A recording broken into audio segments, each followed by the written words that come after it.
دوستوں، یہ کہانی ہے ایک ایسے انسان کی جو زندگی بھر محنت کرتا رہا لیکن ہر بار اس کا نصیب اسے دھوکہ دیتا۔ اس کا بھروسہ ٹوٹ چکا تھا، مگر ایک دن ایسا کچھ ہوا جو اس کی سوچ کو ہمیشہ کے لیے بدل دیا۔ کیا قسمت سچ میں انسان کی زندگی بدلتی ہے یا انسان اپنی قسمت خود بناتا ہے؟ چلیے جانتے ہیں اس کہانی کے ذریعے۔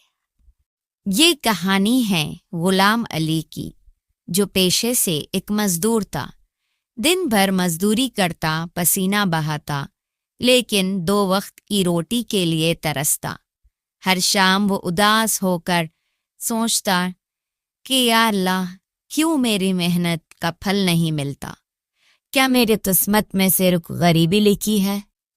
روز کی طرح علی اپنے کام کی تلاش میں گھر سے نکل پڑا۔ اسے دیوار پینٹ کرنے کا کام ملا۔ جب کام ختم ہوا تو آدمی نے کہا، تم نے پینٹ تو صحیح کیا، مگر تمہارے پینٹ سے میرے کپڑے خراب ہو گئے۔ علی نے حیران ہو کر کہا، مجھے پیسے دے دو یا پینٹ کی بوتل واپس کر دو۔ پھر اس آدمی نے کہا، ایک تو تیری وجہ سے میرے کپڑے خراب ہو گئے اور تم مجھ سے پیسے مانگ رہا ہے، کوئی پیسے نہیں ملیں گے، چلا جائے یہاں سے۔ یہ کہہ کر اس نے علی کو وہاں سے بھگا دیا۔ علی کا دل بہت بڑا تھا لیکن جیب ہمیشہ چھوٹی۔ اسے مایوس ہو کر وہاں سے خالی ہاتھ ہی نکال دیا گیا۔ ایک دن جب علی کا کام بھی چھن گیا اور وہ اداس بیٹھا تھا، اس نے اپنے گھر کے پیچھے ایک چھوٹا سا ڈبہ دیکھا۔ ڈبے کو کھولتے ہی اس کی آنکھیں چمک اٹھی۔ ڈبے کے اندر سونا تھا۔ جیسے ہی علی نے سونا دیکھا، وہ بہت خوش ہو گیا اور اللہ کا شکر ادا کرنے لگا اور سوچنے لگا کہ اب میری غریبی ختم ہو جائے گی، میں اب ایک نئی زندگی شروع کر سکوں گا۔ مگر علی کو یہ نہیں پتا تھا کہ یہ سونا اس کی زندگی میں ایک نئی مشکل لے کر آنے والا ہے۔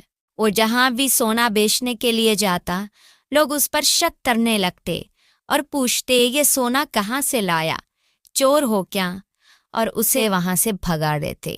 علی سمجھ نہیں پا رہا تھا کہ سونا ہونے کے باوجود اس کی زندگی اور زیادہ مشکل کیوں ہو گئی، اور اپنے آپ سے کہنے لگا، میں محنت کر کے بھی پریشان تھا اور سونا ملنے کے بعد بھی کچھ نہیں بدلا۔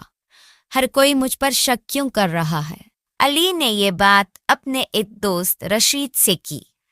رشید نے کہا، تم پریشان نہ ہو اور یہ سونا مجھے دے دو، میں اسے بیچ کر پیسے لے آتا ہوں۔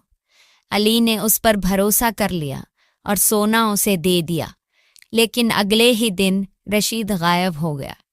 علی اداس ہو گیا اور اپنی قسمت کو کوسنے لگا اور دل ہی دل میں سوچنے لگا، کیا زندگی میں کبھی مجھے خوشی نہیں ملے گی؟ کیا ہر انسان صرف اپنا فائدہ دیکھتا ہے؟ علی اداس پریشان ہو کر بیٹھا تھا، تبھی ایک بزرگ اس کے پاس آئے اور اس کے پریشانی کی وجہ پوچھنے لگے۔ علی نے اس آدمی کو سارا قصہ سنایا۔ اس بوڑھے آدمی نے کہا، بیٹا، یہ جو سونا تجھے ملا تھا وہ صرف ایک امتحان تھا۔ اللہ تجھے یہ دکھانا چاہتا تھا کہ اصلی خوشی سونا یا پیسے میں نہیں، بلکہ تیری ایمانداری اور محنت میں ہے۔ علی اس بزرگ سے کہنے لگا، مگر میری ایمانداری اور محنت کا کیا فائدہ جب میری زندگی صرف دھوکے بازوں سے بھری ہے؟ پھر اس بوڑھے آدمی نے کہا، بیٹا، تیرا وقت ضرور آئے گا، جو تیرا تھا وہ تجھے ضرور ملے گا، مگر صبر اور محنت کے ساتھ۔ نا امیدی کفر ہوتی ہے۔ علی نے بزرگ کی بات کو غور سے سنا اور اپنے لیے ایک نئی شروعات کی سوچی۔ اس نے ایک چھوٹی سی چائے کی دکان کھولی اور اپنی محنت اور ایمانداری سے کام کرنے لگا۔ مسکراہٹ سے لوگوں کے دل جیتنے لگا۔ دھیرے دھیرے اس کا کام بڑھنے لگا اور آج علی ایک مشہور آدمی بن چکا ہے۔ علی اب سمجھ چکا تھا کہ زندگی میں پیسہ ہو خوشی ہو مشکلیں ہو آتی جاتی رہتی ہیں، لیکن اصلی کامیابی صرف محنت اور ایمانداری سے ملتی ہے۔ خوشی ہو یا غم، ہر چیز کچھ وقت کے لیے ہی ہوتا ہے۔ اصلی دولت آپ کی اچھائی اور محنت ہے جو ہمیشہ رہتی ہے۔ دوستو، یہ کہانی سکھاتی ہے کہ ہر مشکل ایک امتحان لے کر آتی ہے۔ اگر آپ ایمانداری پر محنت سے کام کرتے ہو تو قسمت ضرور ساتھ دیتی ہے۔ اصلی خوشی پیسے سے نہیں بلکہ دل کے سکون اور لوگوں کے بھروسے سے ملتی ہے۔